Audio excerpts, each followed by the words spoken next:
প্রিয় সপ্তম শ্রেণীর শিক্ষার্থীরা, এসব পড়াশোনা করি চ্যানেলের পক্ষ থেকে তোমাদেরকে অনেক অনেক অভিনন্দন। আজকে আমরা 2.2 অনুশীলনীর ধারাবাহিকভাবে পাঞ্জেরি গাইড থেকে যে সৃজনশীলগুলো করছিলাম তার হচ্ছে যে একেবারে লাস্ট অঙ্কে চলে আসছি। এখানে রচনামূলক যেগুলো ছিল সেগুলোর মধ্যে আমরা চতুর্থটা আজকে করব। আগের পার্টগুলো যারা দেখোনি, ভিডিওর নিচে আমরা প্লে লিস্টের লিঙ্কটা দিয়ে দেবো, সেখান থেকে দেখে নেবে।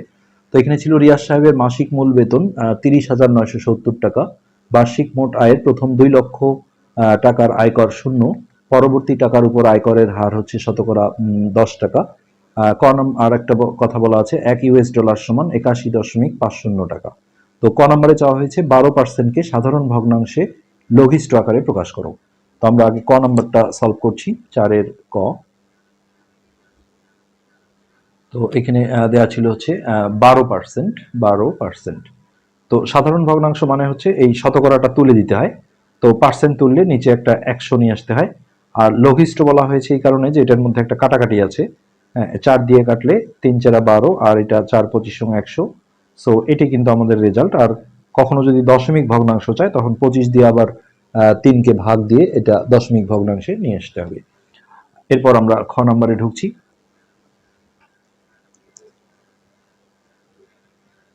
এখানে বলা হয়েছে যে রিয়াজ সাহেবের বার্ষিক আয় কত $, সমান।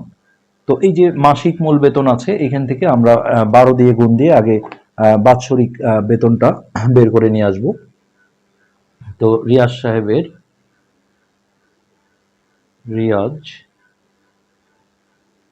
সাহেবের এক মাসের আয়, তো মাসিক আয় দেয়া ছিল 30,970 টাকা। 30,970 টাকা। তো এইটা আমরা এক বছরে বের করলে হচ্ছে যে 12 মাসে নিয়ে আসতে হবে। 12 মাসের আয়, তাহলে 30,970 গুণন 12। এটা আমরা রাফে গুণ করে নিচ্ছি।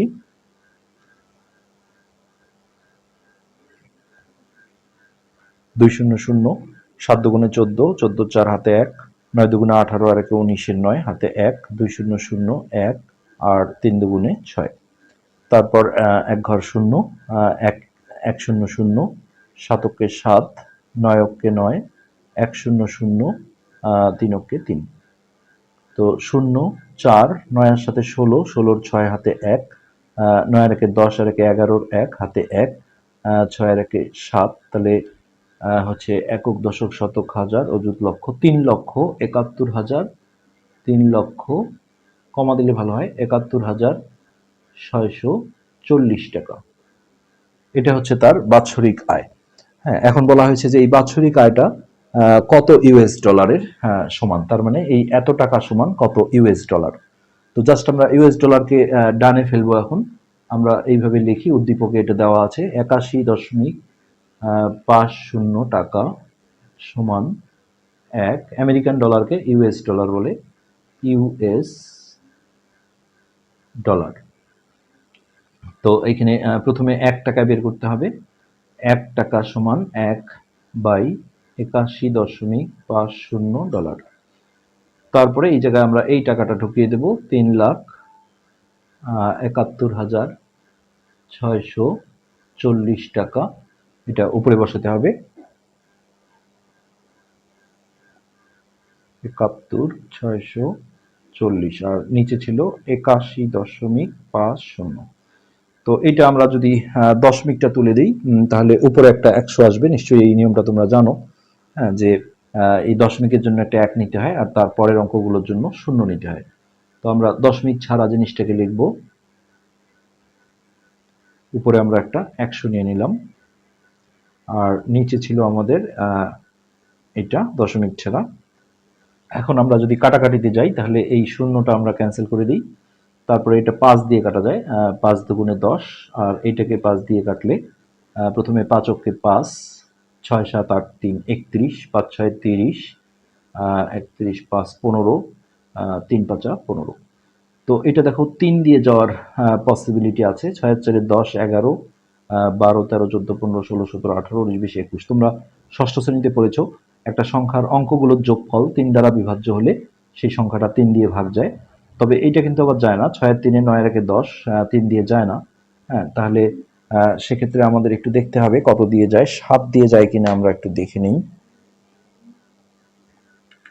7 দিয়েও যায় না, তো এটা ডিরেক্ট যেতে পারে, আমরা একটু দেখি। 3 7 1 6 4 0 ভাগ হচ্ছে 163। হ্যাঁ, এটা 2280 বার যায় একদম ডাইরেক্ট। এটা তোমরা একবারে ভাগ করে দেখবে। হ্যাঁ, এক, আর এটাকে টোটালি একবারে যদি আমরা ভাগ করি তাহলে 2280 বার যায়, 2280। তো এখন না গেলে এটা আসলে দশমিকে চলে আসতো। এখন নিচের একের দাম নেই, এই সংখ্যা দুটো আমরা যদি গুণ করে দিই তাহলে 2 শূন্য 0, 8 দুগুণে 16 6 হাতে 1, 2 দুগুণে 4 আর একে 5, আর 2 দুগুণে 4, তাহলে 4560 ইউএস ডলার। এত, এটাই আমাদের খ নম্বরের অ্যান্সার হবে। উত্তর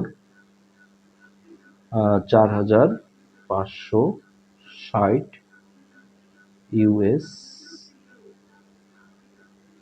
ডলার। তো এরপর আমরা গ নাম্বারে ঢুকছি।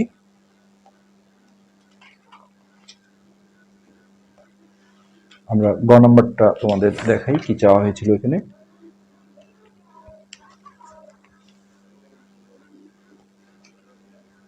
গ নম্বরে ছিল রিয়াজ সাহেব কত টাকা আয়কর দেন। তো এই ধরনের অঙ্ক আমরা আগেও করেছি। তার বছরে যে ইনকামটা ছিল সেটা আমরা আগে খ থেকে নিয়ে আসব। যেহেতু আয়করটা বছরে হিসাব করা হয়, তাহলে আমরা খ হতে রিয়াজ সাহেবের বার্ষিক আয়, ওই যে আমরা 12 দিয়ে গুণ করে যেটা পেয়েছিলাম আমাদের সেটা নিয়ে আসতে হবে। আমরা একটু দেখে নিই এখানে। হচ্ছে 3,71,640 টাকা। 3,71,640 টাকা। তো এইখান থেকে প্রথম 2 লক্ষ টাকার আয়কর শূন্য, তো আমাদের বইয়ের অঙ্কগুলো 2,50,000 বলা ছিল। তাহলে এইখান থেকে আমরা 2 লক্ষ বিয়োগ দেবো। তাহলে সেটাকে বলবো যে করযোগ্য টাকার পরিমাণ, বা তাকে কর দিতে হবে। আসলে আয়করের ক্ষেত্রে কিছু টাকা ফ্রি করে দেওয়া হয়। হ্যাঁ, করযোগ্য টাকার, এই পুরো টাকার উপর কর দিলে আসলে অনেক টাকা আসবে, এই জন্য সরকার কিছু ফ্রি করে দেয়। তো এই যে 3,71,640 আছে, এখান থেকে আমাদের 2 লক্ষ টাকা বিয়োগ দিতে হবে। 1 2 3 4 5 একক দশক শতক হাজার অযুত লক্ষ। তো এইটা আমরা যদি বিয়োগ করে নেই, এই বিয়োগফল যেটা আসবে সেই টাকার উপর তাকে ট্যাক্সটা দিতে হবে। তো শূন্য, এখানে 4, শূন্য, এটা 6 আসলো, আমরা বিয়োগ করছি সিম্পলি। এখানে শূন্য, এটা 1, তারপর এটা 0, এটা 7, আর 2 আছে 3 হবে 1। তো একক দশক শতক হাজার অযুত লক্ষ, 1,71,640 টাকার উপরে তাকে কর দিতে হবে।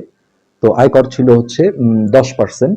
তাহলে আমরা এইভাবে লিখি যে 100 টাকায় কর বা আয়কর লিখতে পারো দিতে হয় 10 টাকা। তো এখন ঐকিক নিয়মে আমরা প্রথমে 1 টাকায় বের করব। 1 টাকায় কর দিতে হয় 10/100 টাকা। এরপরে আমরা এই টাকাটা এখানে বসিয়ে দিই। 1,71,640 টাকায় কর দিতে হয়, এটা উপরে দিতে হবে 1,71,640 বাই হচ্ছে 100। তো এইটা দিয়ে আমরা যদি কাটি তাহলে এটা 10 বার যায়, আর এটাকে 10 দিয়ে কাটলে এখানে জাস্ট শূন্যটা কমিয়ে দিলেই হবে। 1 71 6 4।